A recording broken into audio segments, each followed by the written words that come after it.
Young Justice, Phantoms. Boy oh boy, where to begin? This is the fourth entry of the Young Justice franchise. But before I give you my opinions about this season, let me give you a brief history about my Young Justice experience. I absolutely loved the first season of Young Justice. It was, for me, the best thing in the world by then. Get on board, or get out of the way. The second season titled Invasion didn't pick up for me until some episodes in, but I look back fondly on those episodes. This is due to the fact that they decided to remove the focus of the main team and introduce new characters which I didn't really care for because I didn't know them. Even though I grew to like them later on, it was pretty annoying, and this has been the problem the series kept making in the subsequent seasons, especially season 3. I absolutely hated the third season titled Outsiders for various reasons, and this is a shame because the series took like a 7-year-long break, and when they finally came back, we expected something more from the characters we know and love and from the ones introduced in the previous season. Then they introduced the Outsiders team, like bruh. I don't give a fuck. The third season followed the Outsiders whom I didn't really like or care for, and whom I believe to have received too much screen time. So I did not enjoy the third season. Get on board or get out of the way. Oh, brother, this guy stinks! And then the fourth season came, and yeah, more of the same. Introduced a new group to us, then ditched them for another group. Admittedly, Young Justice has this thing of developing characters off screen with some of my favorite characters, which really take me off. But I guess they didn't want to retell certain events in the comics, but we would like to see it sometimes. And as Zatanna and Rocket supposed to be part of the original team, I don't remember them sticking around that much, well, except for a few episodes in the first season, at least Zatanna more than Rocket. And where the hell is Tim Drake's screen time? They freaking made fucking Beast Boy the team leader instead of him. Whereas in the first episode of the second season, you will see him with a nice story arc of struggling to fit the leadership role or fill the big expectations Nightwing and others have of him. Dude, way to get your feet wet. And yeah, I know the whole Batman Inc. secrecy thing removed him from the team temporarily, but what the fuck? It's like they're giving his hug to friggin' Garfield. Really? Ugh. It's crazy how Artemis is like the center of most things now. After Wally's death, she has been given more screen time than necessarily in my opinion. Maybe they want us to see how she's dealing with the loss or something, I don't know. But enough negative talk. To be honest, with all the stuff I'd rather have happening on the show, I honestly still enjoy the show regardless. And whatever direction they take their characters seem to work well in the long run, so you just can't hate it. But it just seems so annoying to follow the characters you barely have any interest in. Sometimes you grow to love them, other times, well, yikes. But I love Phantoms. This season is actually divided into various sections, following a particular member of the original team. It began poorly, again, following the marriage of Miss Martian and Superboy, an arc my cousin likes to call racism on Mars. The problem wasn't about the marriage, but the fact that it took place on Mars and had a whole Mars subplot following it for more than 4 friggin' episodes. It will really take you out of the show because if you didn't really enjoy the last season due to its politics, this is a terrible way to start the next season, and I bet people probably fell off and dismissed the show right away because of this, but I'm glad I didn't. Although I didn't love the event on Mars, it wasn't a bad story. It had its charm as a side story, but it went on for far too long, which honestly became annoying. Nevertheless, it helped in the overall narrative and the story they were going for this season. So, if you really want to enjoy this season, you have to sit through it unfortunately to fully grasp the bigger picture.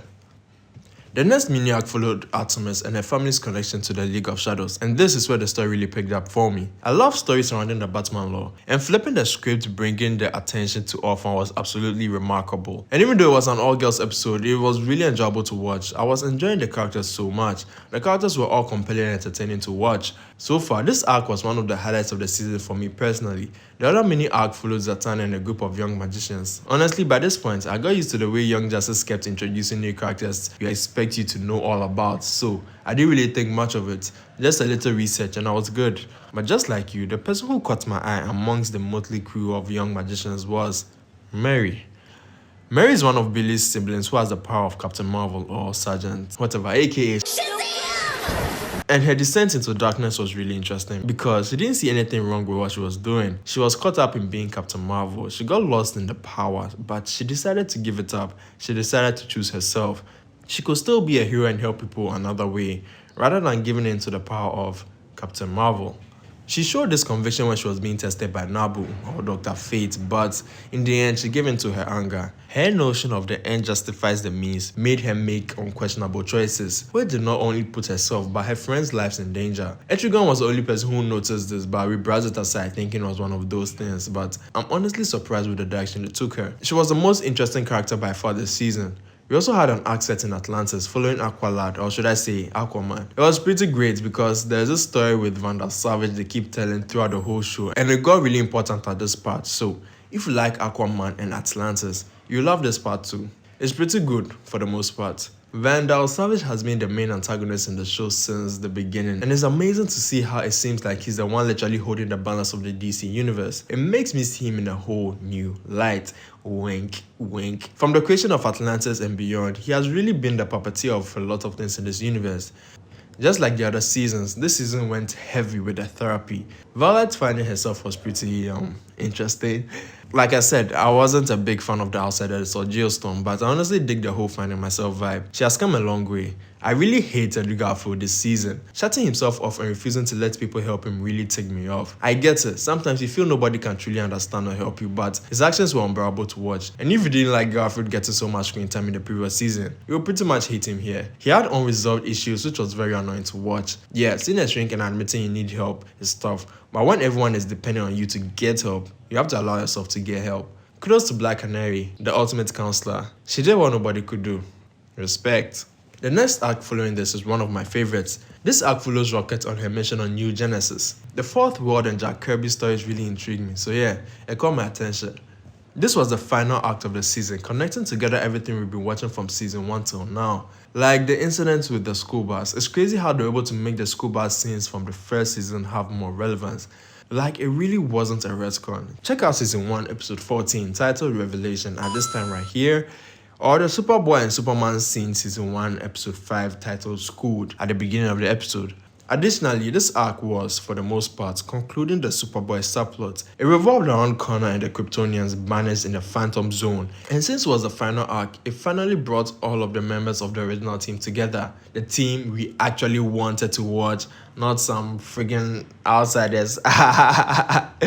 Superman was also a bit prominent here too, working with the Legion of Superheroes and Kid Flash. It was quite interesting, but I began to wonder, would the Legion be able to return back to their time? Would saving Superboy have any effect at all on their timeline? Would the Kid Flash be able to return back to his timeline if everything is fixed?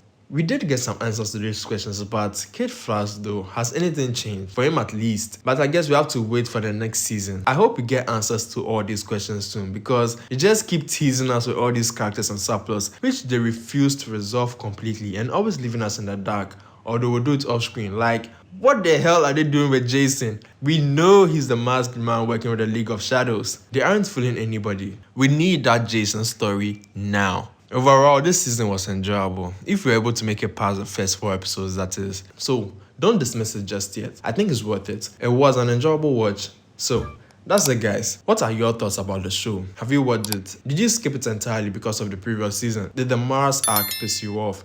Let me know down in the comments. And as always guys, remember to keep moving forward. Hey, that's mine! I'm not Bruce Wayne, you know!